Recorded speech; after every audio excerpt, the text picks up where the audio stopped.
Assalamualaikum, selamat malam dan salam sejahtera sahabat Klinik Doa Ibu dimanapun berada. Sahabat, pada malam yang berbahagia ini saya ingin memberikan tips yang bermanfaat untuk para sahabat ibu-ibu dimanapun berada kalau mau USG. Nah, ada 6 persiapan yang sebaiknya ibu lakukan sebelum ibu memutuskan melakukan USG. Ini penting sekali agar jangan nanti sampai kecewa atau ada yang terlewat ketika ibunya USG. Yang pertama sekali ya, kalau bisa sebelum kita melakukan USG itu sebaiknya ibu menahan buang air kecil.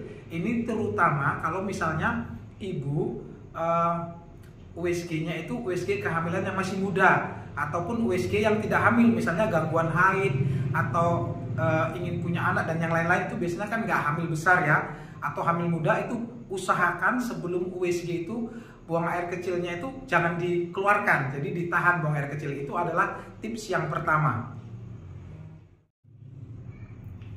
Tips yang kedua adalah memilih waktu pemeriksaan USG yang tepat. Nah sahabat, kalau misalnya kita hanya ingin ini benar tahu hamil atau tidak, itu biasanya kita bisa mulai periksa di usia kehamilan 6-7 minggu. Itu biasanya kita sudah tahu ya ini hamil atau tidak. Tetapi kalau misalnya para sahabat atau ibu-ibu ingin tahu ini jenis kelaminnya apa, nah itu biasanya mulai diketahui kalau usia kehamilannya sudah 18 atau 20 minggu ke atas biasanya terlihat. Nah kalau misalnya sahabat ingin tahunya ini misalnya ada kecacatan atau ada kelainan, itu biasanya mulai terlihat jelas pada usia kehamilan 26, 27 atau 28 minggu. Kalau misalnya sahabat ingin tahu ini bisa lahir atau enggak, biasanya itu di akhir-akhir kehamilan ya, menjelang persalinan, misalnya pada usia kehamilan 35, 36 atau 37 minggu. Jadi saran yang kedua adalah ibu-ibu harus menentukan dulu ini tujuan USG-nya untuk apa, agar tahu menjadwalkan waktu pemeriksaan yang lebih cocok ya. Nah, saran yang ketiga, sebelum melakukan pemeriksaan USG, sebaiknya ibu-ibu minum air putih yang banyak. Ya kalau misalnya USG-nya itu mungkin nanti sore gitu ya, rencananya sore. Jadi dari pagi itu minimal sudah minum 8 gelas. Sahabat, kalau misalnya minum air putih banyak, biasanya gambaran USG-nya itu akan lebih jelas karena air ketuban juga biasanya lebih bersih sahabat ya. Jadi minum air putih ini perlu sebelum melakukan pemeriksaan USG.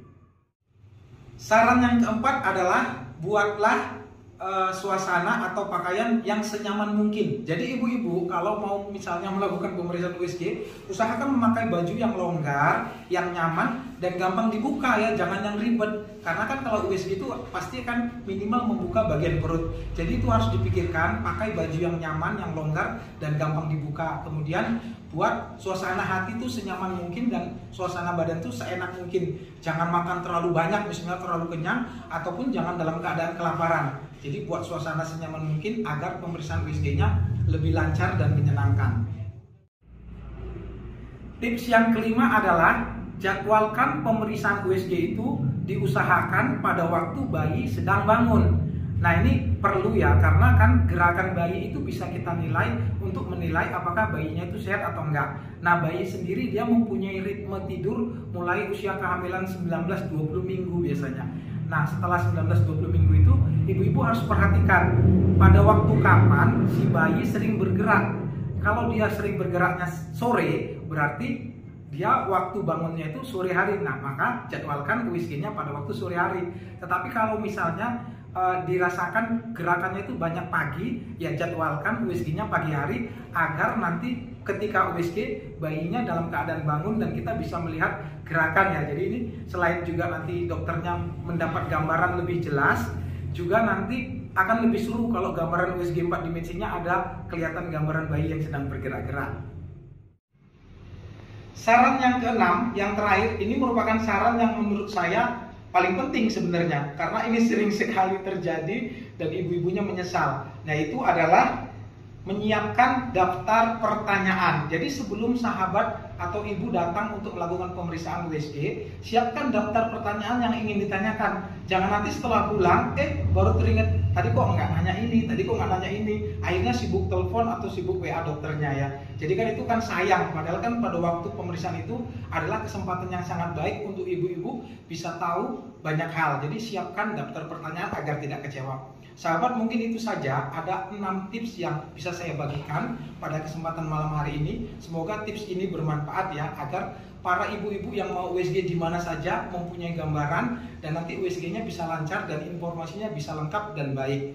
Semoga saja informasi ini bermanfaat, dan kalau sahabat menganggap memang ada manfaat dari video ini, silahkan share dong video ini sebanyak-banyaknya agar manfaat tersebut bisa sampai ke lebih banyak orang. Terima kasih karena sudah menyaksikan video ini sampai selesai. Assalamualaikum warahmatullahi wabarakatuh.